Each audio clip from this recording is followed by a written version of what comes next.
Friends, may I ask you to pause for a moment, asking ourselves this question. It's a critical question that may change our way of thinking, actually.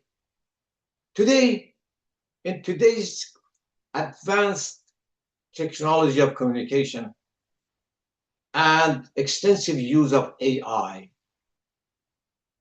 and similar facilities, are we doing better? Are we having a better life? Are our life and our day-to-day business becoming more meaningful and purposeful, or the opposite? With little thinking, not too long, we find that it's, unfortunately, the answer is the bad one. We are losing the very essence, the very purpose, the very meaning of life. Actually, we are losing the essence of human. We are gradually becoming just a passive producer, consumer, a party, and in a sort of uncritical and passive party in this process of produce to consume. And that's not acceptable.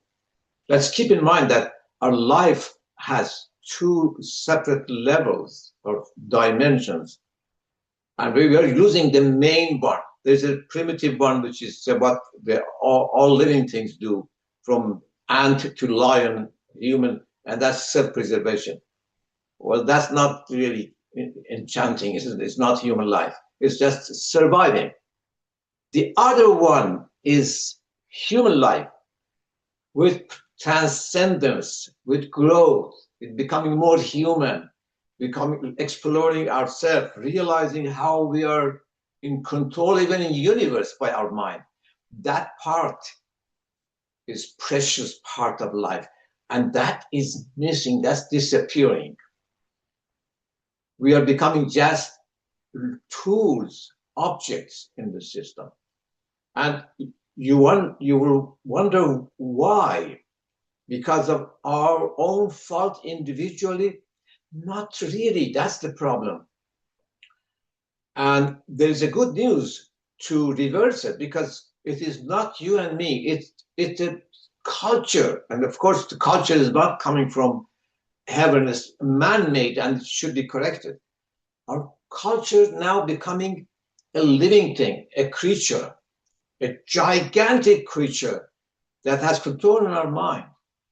Make us to be just a consumer, make us to lose our self-control, our conscience. And as such, we go for whatever this system requires from us, to just produce and consume, to be more greedy, to be more aggressive, to be more ego. So that's the heart of the problem. This culture is not like an old tradition or habits more people doing day to day. No, it is not benign. This culture is harmful. It's a living thing.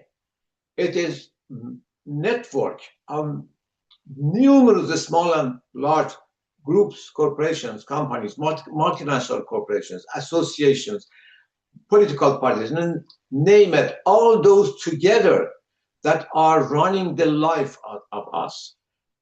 Everything we receive, messages, informations, news about everything, political, economic, they're coming from these systems to us. They are filtered, they are controlled, they're compromised, and we get what they need for their profit. So to make it short, this living culture, and harmful one, makes our mind and makes us less human. It's our mind, it's the corporation's mind, the culture's mind. That means mind of producer and consumer, that's all. And it uses our vulnerability to our temptation, because we are, of course, human, and we also have ego and temptation to go immediately for pleasure, immediately for gratification, and not thinking, and becoming superficial.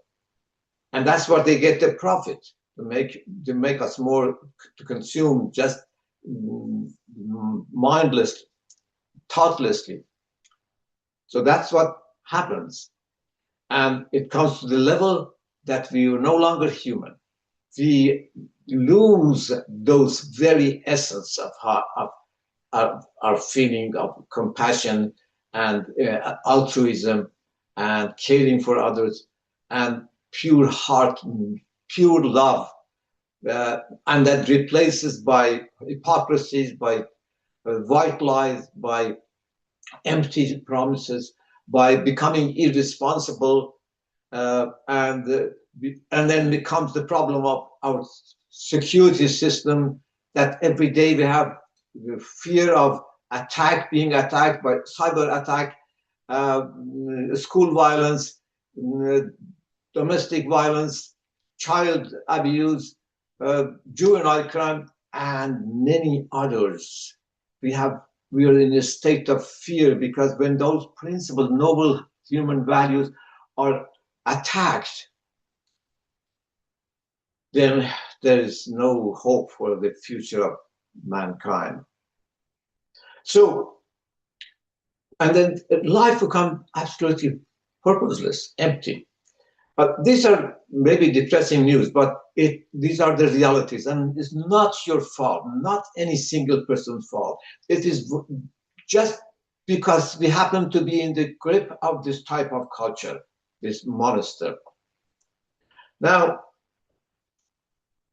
it is absolutely a serious thing, I can tell you. We are, in fact, becoming idiots. If somebody watches us, a pure human, still not being so much dehumanized by this culture, and watching the human race, would laugh. Actually would say, you're idiots. You're shameless. You're killing each other by hard work. You produce something and then pay for arms and ammunition to kill each other. Hundreds every year. Oh, actually thousands of them. And trillions of dollars going for those ammunition and arms. So the good news is that we are still human, and nobody can take those feelings of human, that desire to be proud of ourselves and even being hero, serving others, helping others, communicating with each other intellectually to grow and transcend, to bring an absolute life free of the fear of each other's. That is still there in every human being. The only simple thing we should start with is to say no. And those are among us that are doing it. Doctors Without Borders, Nurses Without Borders, and now recently new graduates from top students from top universities, trying to go for that, what their heart tells them.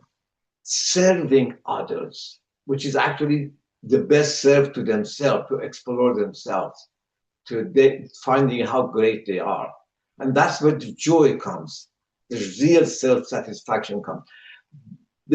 That's one way we can challenge. However, this is not going to change that huge, gigantic monster, the culture which is only hungry for profit and nothing else. The other way is what I'm proposing. I have been working for it for 10 years, and I'm coming to a point to propose it to authorities and press hard to look at that. And that would be the voice of public conscience against this monster, to challenge this monster. And it works because this challenge, this monster, this gigantic, I am talking about ego or creature, is not nature's work. It is human-made one. So it can be resolved by human, but not by the individual, rather by the state at the macro level. A voice that stops this monster by way of its own, the same of its own tool that he uses, the messages, commercial messages. Here would be the human messages. And by, in fact, great influence of the state and using the best tools of arts, such as shows and theaters and musics and paintings and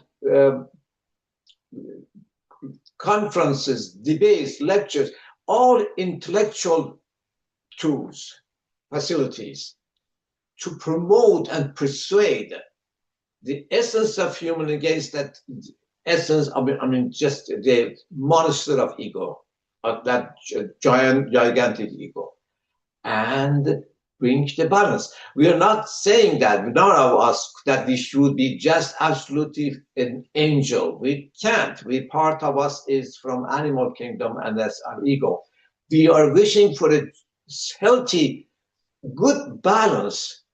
That means balance of humanity to stop the ego, and then we move forward toward more, in fact, transcendence of human life. That is the solution. And that balance can be done by the voice of conscience. It is naturally, it is effective and successful. It could be successful naturally because we have neglected this human noble values for years under this culture.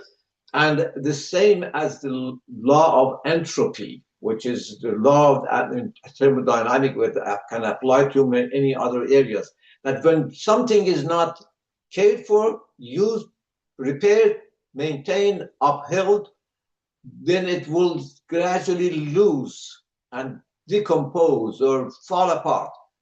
But this voice of conscience will not let it to happen. It will uphold it against that one. And then humanity starts to flourish. So this is the macro way of it. I appreciate your attention to this one and wish we all together work for this goal of which we all benefit from, voice of conscience. Thank you.